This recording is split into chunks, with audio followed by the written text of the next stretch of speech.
ورحمة الله وبركاته. الحمد لله وكفى وسلام على عباده الذين اصطفى.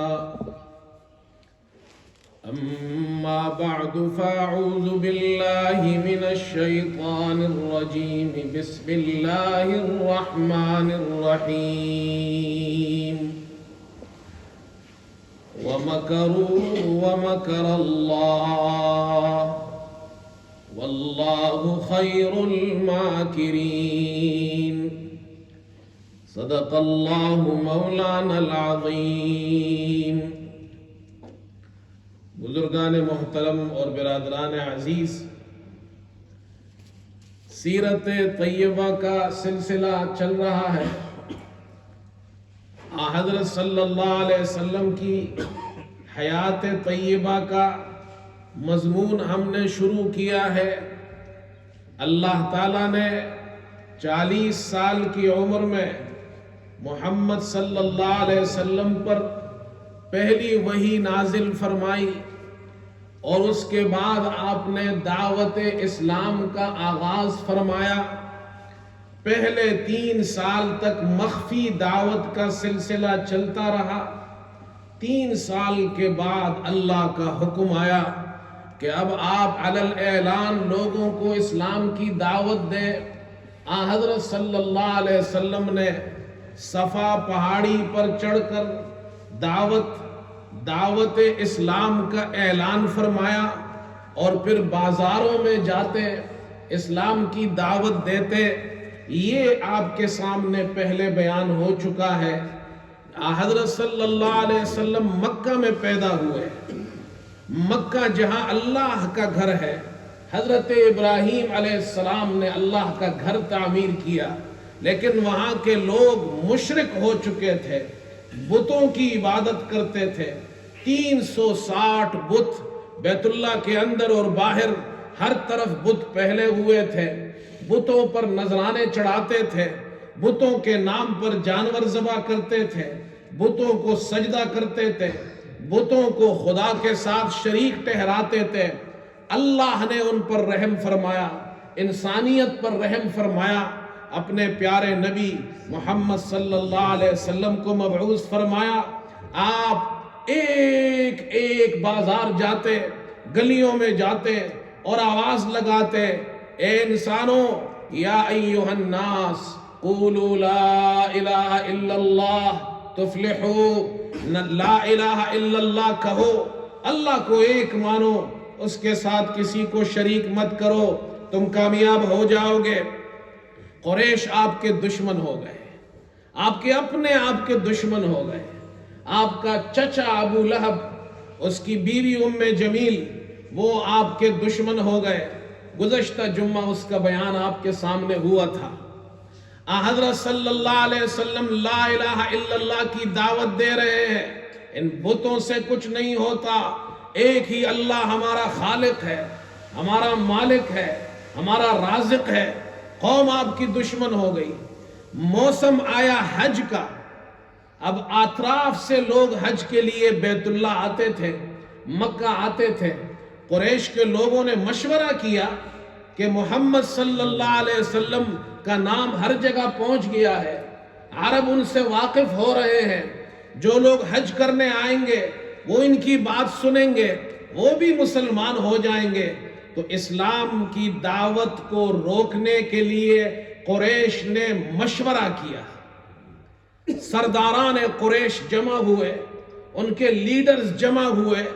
ابو جہل وہاں موجود تھا، بڑے بڑے سردار عتبہ، شیبہ، ولید بن مغیرہ، یہ سب کے سب موجود تھے. انہوں نے کہا کہ حج کا موسم آ رہا ہے، ہم لوگوں کو کیا کہیں گے محمد صلی اللہ علیہ وسلم کے بارے میں؟ کوئی ایک بات پر ہمیں متفق ہونا چاہیے. ولید بن مغیرہ ان میں عمر رسیدہ شخص تھا، بڑی عمر کا تھا. اس نے کہا تم کہو، میں تمہاری بات سنتا ہوں. کسی نے کہا ہم کہیں گے محمد صلی اللہ علیہ وسلم نعوذ باللہ کاہن ہے. ولید نے کہا وہ کاہن نہیں، میں کاہنوں کو خوب جانتا ہوں، محمد صلی اللہ علیہ وسلم کاہن نہیں۔ کسی نے کہا ہم ان کو مجنون کہیں گے، ولید نے کہا وہ مجنون بھی نہیں، وہ دیوانے بھی نہیں، میں ان سے خوب واقف ہوں، وہ تو بڑے حکیم ہے، ان کی باتوں میں تو عقل مندی جھلکتی ہے۔ کسی نے کہا ہم ان کو شاعر کہیں گے، ولید نے کہا وہ شاعر بھی نہیں، میں ان کا کلام سن چکا ہوں، وہ شاعرانہ کلام نہیں ہے۔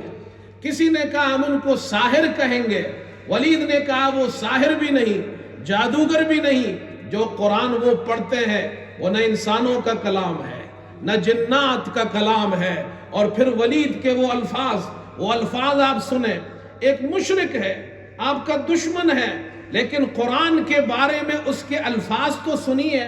ولید کہتا ہے ان لہ لحلاوہ وان علیہ لطلاوہ، قرآن کے اندر ایک مٹھاس ہے، اس پر ایک عجیب رونق ہے۔ وان اعلاہ لمثمر وان اسفلہ لمغدق، قرآن کا اعلیٰ حصہ وہ مثمر ہے، قرآن کا اعلیٰ حصہ ثمر آور ہے، اور اس کا اسفل تر و تازہ ہے۔ وَإِنَّهُ يَعْلُو وَإِنَّهُ يَعْلُو وَلَا يُعْلَى عَلَيْهِ، یہ قرآن غالب آئے گا، مغلوب نہیں ہوگا۔ یہ ولید کے الفاظ ہیں۔ لوگوں نے کہا پھر ہم ان کو کیا کہے؟ ولید نے کہا میرا مشورہ یہ ہے تم ان کو جادوگر کہو، نعوذ باللہ۔ انہوں نے کہا ٹھیک ہے۔ حج کا موسم آیا، انہوں نے مکے کے چاروں طرف جتنے راستے تھے اپنے لوگ بٹھا دیے کہ جو بھی مکہ میں آئے ان سے کہو کہ محمد صلی اللہ علیہ وسلم سے مت ملنا، وہ جادوگر ہے، ان سے دور رہنا۔